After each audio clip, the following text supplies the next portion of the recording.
Okay, I need to explain something. I am extremely committed to bits. I'm a bit guy. I love a good bit, and I'm recording this early. Um, and I just tweeted, "Hook 'em, baby." Once the camera focuses, "Hook 'em, baby. Let's get to Omaha." I am so committed to bits, and I understand. I understand that I'm a jinx. I understand that I ruin people's lives when I root for their teams. I ruin my own life. Um, I've been commissioned by somebody at East Carolina baseball. If you don't know, East Carolina baseball is playing Texas. East Carolina has been in the postseason 32 times. They've never been to Omaha, which means they've never been to the Elite Eight of baseball. And they're at home, and it's game 3 of 3, and they're playing Texas. And I'm such a jinx, and I'm so bad at this, at rooting for simply teams, that I've been commissioned by somebody at East Carolina to root for Texas so that they can make it to Omaha. I'll do it. Look, I'll do it. I'll sacrifice myself. I hate Texas, but I'll do it. Let's get to the podcast.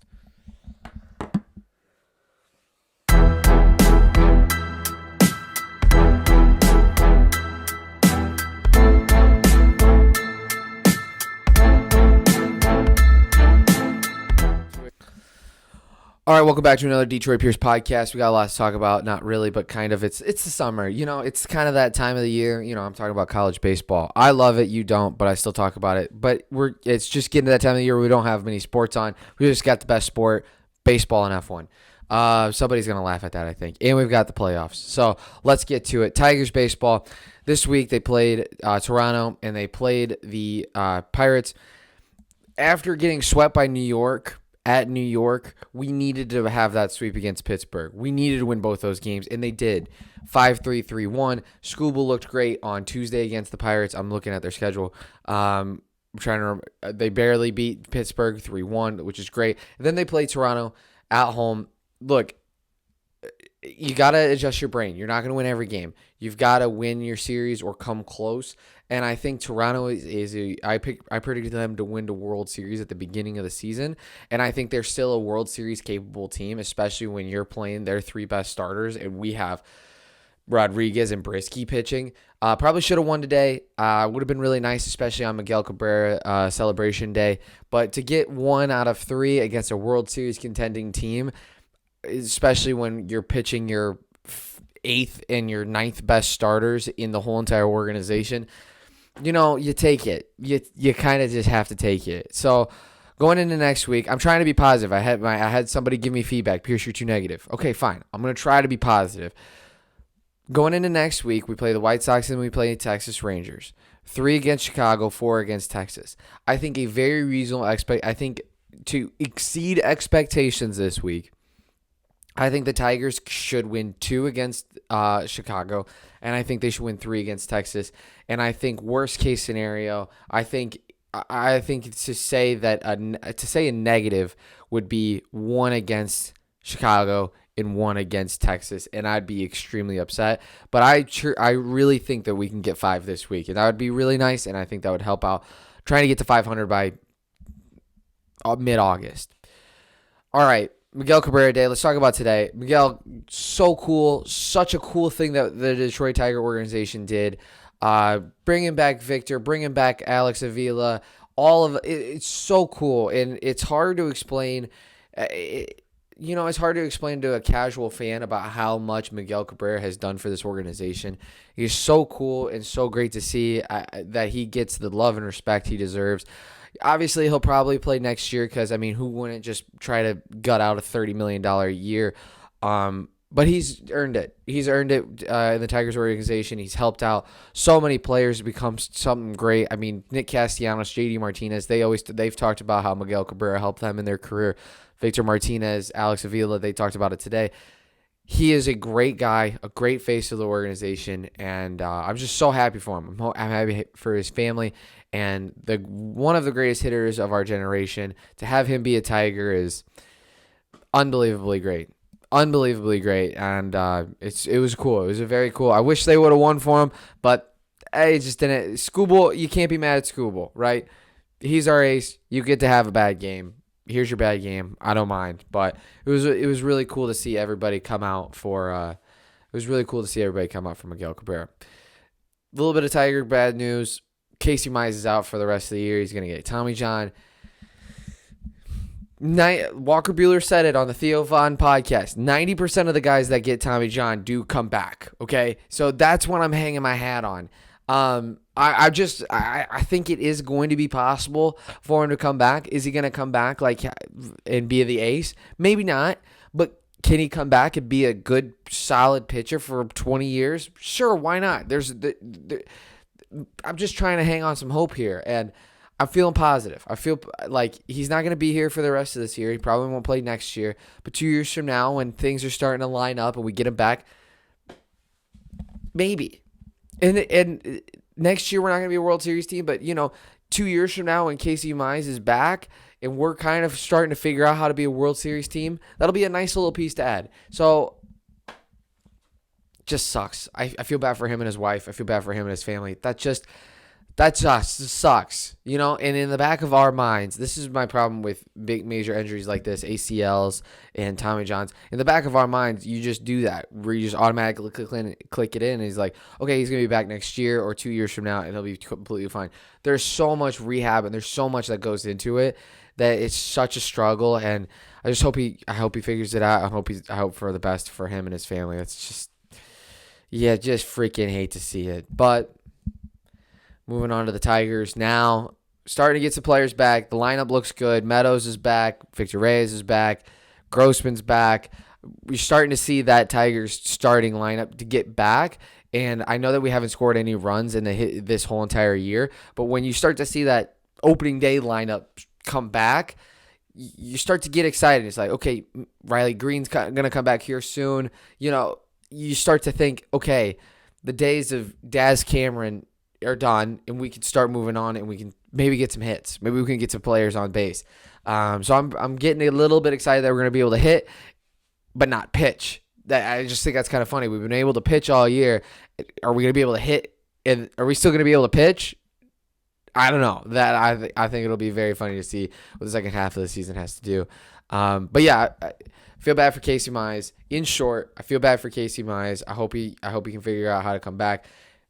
And I'm very hopeful that the Tigers will be 500 baseball team by August 15th. I think it is possible, especially with them coming here to Arizona. All right, enough of baseball, enough of Tigers baseball. Let's get to my favorite. It's turning into my second favorite segment. I love college baseball, but my favorite all-time segment, the European Minute, and it starts now. F1 was in Baku. It's my favorite racetrack. I think it's the most. I think it tests the drivers the best because it's a street circuit, but it's also fast. It tests the driver's talent and it tests the car out. And I think you saw that today. Ferrari, 2 DNFs, Carlos Sainz, Charles Leclerc, double DNF. Tough. It's tough. If Ferrari would just get out of its own way, I'm not even a Ferrari fan, but if Ferrari would just get out of its own way and get good strategy and a good car, they would be winning the Constructors' Championship. It's just embarrassing if you're a Ferrari fan. So now Max is kind of running away with it, and doesn't mean it's all over. It doesn't mean it's all over, but it looks pretty done. If you haven't watched F1 this year, but you kind of want to get into it, a great track next week, Canada. It's 11 a.m. Pacific. Let's see, 11, 12, 1, 2 o'clock Eastern in Canada, in Montreal. Great track, fun track, a lot of good history there. So make sure you watch it on Sunday as we're watching the U.S. Open just to watch Max win. And that's been your European Minute. Whew. I was told the other day that I could be an auctioneer, and I genuinely think I could have done it. I think in another life I could have been an auctioneer. Do I hear 10, 10, 10, 10, 20, 20, 20, 20? Nah, I couldn't. I'm not even going to try. Okay, NBA playoffs, Celtics, Warriors. I've said this a couple times. I've just, for me, the NBA playoffs has kind of been okay. I don't like Boston. I don't like the Warriors. 2-2. Who saw that coming? What? Wow. This series is so freaking crazy. Steph Curry scored 42.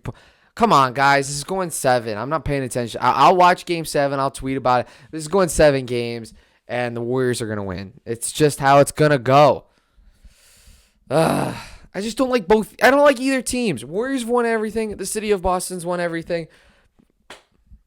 Am I a little bit upset because it's not the Phoenix Suns? And if it was the Phoenix Suns, would I be addicted to it? Yeah. Okay. You got me. You got me. But it has been a little bit wild. But I'm still waiting for that signature NBA Finals game where this Jason Tatum or just Steph Curry makes that three-pointer, buzzer beater three-pointer, and wins the game, and it goes down in history. Right now, it's been kind of the whole playoffs has kind of been like kind of going with the flow, waiting for that moment. We haven't really had that moment in the NBA playoffs, and I think it's going to happen, and I think it might. I think it'll be in Game 7. I really do. All right, the other playoffs, NHL, the much better playoffs in my opinion. Avs Lightning. Obviously, I picked the Rangers and the Oilers to make it to the Stanley Cup Finals, just like I alluded to at the beginning of the podcast. I'm just the biggest jinx in the whole entire world. Anything I say, the opposite happens. So who's surprised that it's Avs Lightning? I am sad because I think that the Rangers provided the most funny content on Twitter. I think everybody hating the Rangers and loving the Rangers made the Rangers a lot of fun. And I'm sad because obviously I was rooting for the Oilers, and I think Connor McDavid is absolutely magical on ice. So I'm a little sad about that. But look, the Avs and the Lightning, they're the two best teams in the NHL, and it's not even close. Vasilevsky, best goalie. You can just ride him into the sunset. I think the Avs have such a good young team, and I think the Lightning has got this dynasty that we're in the middle of. And I think it's going to be a very interesting storyline because if I had to predict, which if you are listening to this, you should just open up your betting app right now or call your bookie and bet the exact opposite. But for me, it just feels like the Avs have just been so strong throughout this whole entire playoff that it's the time where the torch gets passed, where the Lightning hand it off to the Avs, and the Avs then win 3 or 4 in a row, or 3 out of 4, or 4 out of 5. Like, they just go on just an absolute tear, much like the Blackhawks did, much like what the Lightning are doing right now. They just go on an absolute tear and win a bunch. Or I could see the exact opposite, where the Lightning just go, hey, by the way, your time is coming, but it's still our time. It's our dynasty. Get the hell out of the way. Personally, I think I think this is the patch of the torch. If I was a betting man, which I am, I lost my last dollar today on college baseball parlay. Shout out to Tennessee. I think this is the moment that Avs take that next step. Cale Makar, Nathan McKinnon, and they go on and they become that big dynasty. And the Colorado Avalanche fans become absolutely annoying, and I remember why I hate the Avs, and that I'll never root for them again. So that's my prediction for the Stanley Cup Finals. All right, I just alluded to it. College baseball. It's been fun. It's been a rip-roaring time. Tennessee today, number 1 team, been the cocky team, flipping off the outfield. They're the edgy team.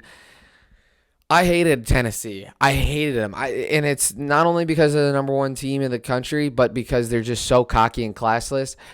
It just sucks that Notre Dame had to beat them. That just makes it so much worse. But yeah, Notre Dame advances, Texas A&M advances. I'm recording this a little early. Texas A&M, Notre Dame, and Oklahoma advance. Very fun. It's going to be a very fun College World Series because it's going to be a lot different. East Carolina and Texas right now is on a rain delay, but I think they're going to get started. Hook 'em. Please to God, hook 'em. Arkansas and North Carolina. It's just going to be a fun day. I mean, we're halfway through today, and then there's going to be a couple games tomorrow maybe, and then next week is going to be a College World Series, and the College World Series is a great time. It's a fun 2 weeks of college baseball where anything can happen, and I think if you're into baseball, I'm begging you, if you're into baseball, next week on the 17th it starts, watch College World Series. It is totally worth it. It's totally worth it. Other than the fact that Notre Dame's in it, it's totally worth it. All right. I'm just interested by this. This will be the last thing. Live Golf just came out last week. I'm a golf fan. I golf. I'm a big golf guy. U.S. Open's next week. And I'll watch probably all 4 rounds. Did you watch any of the Live Golf? Did anybody? Because I tried. Look, I'm not the smartest person, but it took a while for me to find how to the stream for it. Like, I went on YouTube. I had to click through on their website. Look, Charles Schwartzel wins. Congratulations. But I don't know who's watching week 2. Like, I think there was a lot of pop because it was week 1, but who's going to watch week 2? It's golf. I mean, how many of you are watching the John Deere Classic? You know what I'm saying? Like, how many of you are watching the RBC Canadian Open? Just, like, let's call space spade. Let's just be honest with ourselves. Final thoughts. This is actually a pretty tough one, and I'll be interested to see what everybody has to say. Juanito at Gangsta J3 asked, where does Miguel Cabrera rank on the all-time Detroit athletes since Isaiah Thomas? Isaiah Thomas retires in 1994, and there's been so much that happens. I mean, first off, I was born in 95, and for some of you, you're freaking out because you're like, holy cow, this kid isn't 16. But look, in my lifetime, who are the greatest Detroit athletes since then? That's a very hard question, and I spent too much time on this question in my own mind. Here's my criteria. I think that, boy, I'm gonna get some heat for this. I think it has to be like best actual athletes. I think most impactful to Detroit, and I think the most iconic has to be on like iconic, like people who just changed franchises for us. I'm going to get some heat for this, okay? But we'll start off with honorable mentions, okay? Just let's quickly do it. Pavel Datsyuk, Hendrik Zetterberg, Matt Stafford, Justin Verlander, Ndamukong Suh. Like, he had a couple great years. Every single Piston. I legitimately have sat here and tried to convince myself that Chauncey Billups deserves to be in the top 5. And I can't do it. I can't do it. Bobby Higginson. No, I was kidding. Esteban Yan. That's another name. Here are my top 5, and I'm wrong. I understand that I'm wrong, but I think you I'll be hard-pressed to find anybody that can rank top 5 best Detroit athletes of all time since Isaiah Thomas, 1994. At number 1, I think Barry Sanders. I think he had a couple good years ending out his career by 94. He's still, I'm looking right now just to double-check my work. In 97, he wins the MVP. He's still putting up monster numbers after 94. I'm counting 94 when he finished second in the MVP voting and he won Offensive Player of the Year. I still think he's such an iconic athlete for Detroit sports that you have to put him in there. Steve Yzerman, you have to put in my opinion, 2 Cup championships. He led Detroit into that next generation. I think you have to put him on there. 3, I have to put Calvin Johnson. I understand he didn't win anything, but just like Barry Sanders, he was so iconic and he was such an absolute freak athlete that he changed the game. I mean, he got triple covered and still just would take down 10 catches. Unbelievable. Personally, I think Miguel Cabrera is 4th. I think he is one of the best hitters of our generation. I think he did so many magical things with the baseball bat that I think I have to put him 4th since it's out of all Detroit sports athletes since 94. And number 5, look, this guy led the Red Wings to multiple championships. He was the captain for so many years, was the face of the franchise, was the face through so many bad moments for Detroit sports because he led the Red Wings to championships into so many good years. I have to put Nick Lidstrom. I have to. I have to put him over Datsyuk. I have to put him over Osgood. I have to put him over Hasek. I have to put him over Zetterberg because he did it for so long that, in my opinion, he deserves to be put on that list. I think, as I'm saying it, I know it's a bad take, but I just think that he's earned being in the top 5 since 94 because of the longevity he did it for the Detroit sports and because of his leadership and because of what he represents. So that's my top 5. Tell me what yours is. Go Detroit sports. God bless.